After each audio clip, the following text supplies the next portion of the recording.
इतिहास के अंदर अभी फाजिल साहब करे थे, इतिहास पे नहीं जाना चाहिए? इतिहास पे नहीं जाना चाहिए तो आपको क्यों सदिया को लेकर के बैठे हो? इतिहास पे नहीं जाना चाहिए, क्यों ताजिया निकालते हो? इतिहास पे नहीं जाना चाहिए तो फिर क्यों ये बकरीद मनाते हो, क्यों हत्या करते हो आप लोग? क्या जरूरत है आपको? इतिहास पे नहीं जाना चाहिए ना, ये इतिहास का विषय चला गया सारा। और फिर आप कह रहे हो बहरे, शंभुगिरी से महाबली बाली की हत्या हुई थी, तो फिर तो दलितों को भी इतना ही आवेश आ जाना चाहिए जितना आपको आवेश आ रहा है। लफंगा बोल रहे हो। किस तरह से जलियांवाला बाग कांड हुआ, जलियांवाला बाग कांड हुआ, उस पर आवेश नहीं आता आपको? आपको जलियांवाला बाग कांड याद है? और जो गला काटने वाले हैं वो कौन है? वो क्या देवदूत हैं? वो देवदूत हैं, अल्लाह के दूत हैं वो। जयपुर का शंभू रैगर याद है आपको? शर्म नहीं आती इस तरह की बात करते हुए? एक धर्मगुरु के शंभू तौर पर रैगर बैठे याद है हुए हो आपको? आप, इतनी उस्मानी जी, आप तक आवाज पहुंच रही है ना? कि लफंगे गुंडे मवाली,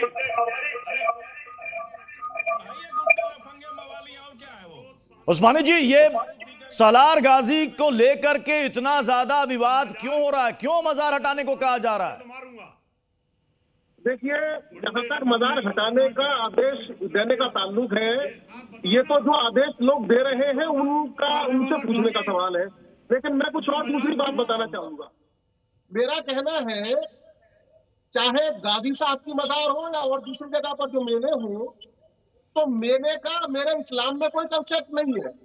लेकिन क्योंकि जब हिंदुस्तान में इस्लाम फैला तो यहाँ जो भारतीय संस्कृति है उन दोनों का एक मेल है। भारतीय संस्कृति में मेले हैं, उन्हीं मेलों के तहत चाहे वो सालार गाजी का मेला हो, कहीं बेशतर जगहों पर ईद का मेला हो, बहुत सी जगह उर्स के मेले हो, ये यहाँ लगने शुरू हुए और वो मुस्लिम ने उनको अपना लिया और उस भारतीय संस्कृति ने उनको अपना लिया।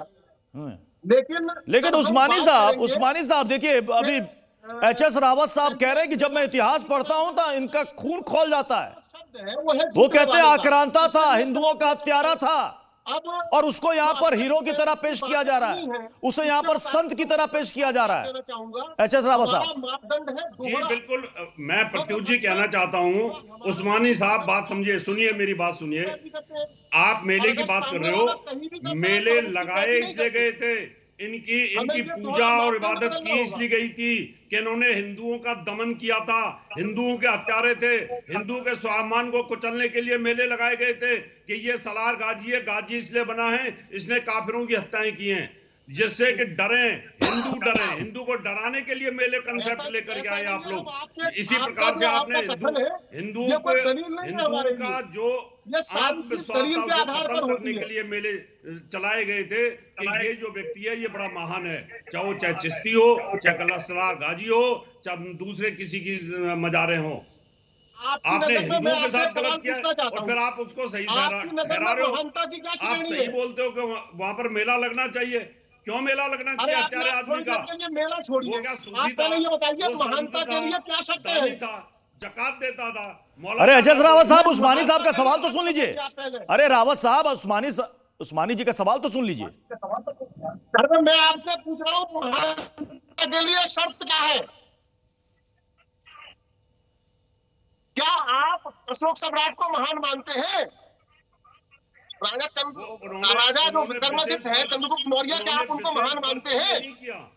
उन्होंने विशेष वर्ग को चुन चुन के नहीं मारा, उन्होंने उनको वो आपस में एक दूसरे के लिए युद्ध थे, वो युद्ध थे जहां जानबूझ करके इस्लाम कबूल करवाया गया। मैं एक सेकंड कपिल सर, उस्मानी साहब ने यहाँ पर सम्राट अशोक का जिक्र किया। क्या सम्राट अशोक की तुलना गाजी सालार से की जा सकती है क्या? देखिए उस्मानी साहब जाके इतिहास को पढ़ने पहले जरा। ये इनका मुझे एक बात देखिए, मैं दोनों तरफ से बात करना चाह रहा हूँ साफ बिल्कुल। उस्मानी साहब मुझे एक बात बताइए, क्या काफिर शब्द आपने हटा दिया है कुरान में से?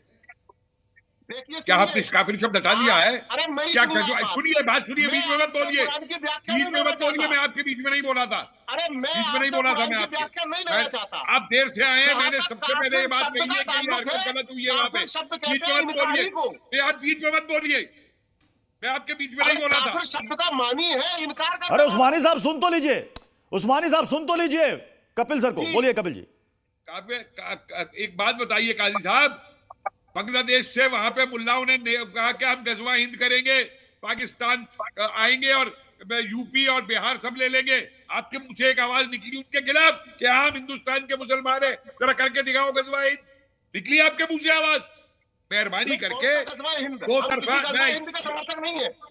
अरे छोड़िए मौलाना साहब, आपके मुंह में, आप लोगों के मुंह में दही जम गया था।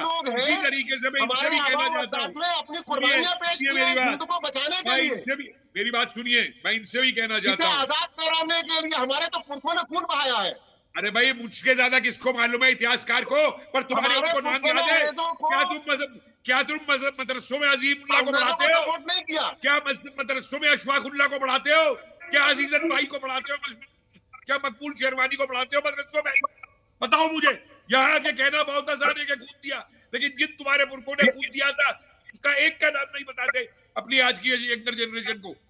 क्या बात कर रहे हो आप मेरे आगे? 44 साल पढ़ाया है मैंने, मैं जानता हूँ क्या पढ़ाया जाता है। और हाँ रावत साहब, आपसे मुझे एक बात कहनी है, गुस्सा मुझे भी बहुत आता है, जोश में भी बहुत आता है। चलिए बहस बस इतना ही, समय इजाजत दे रहा। बहुत बहुत शुक्रिया आप सभी मेहमानों को हमारे साथ जुड़ने के लिए। इस बीच जी न्यूज़।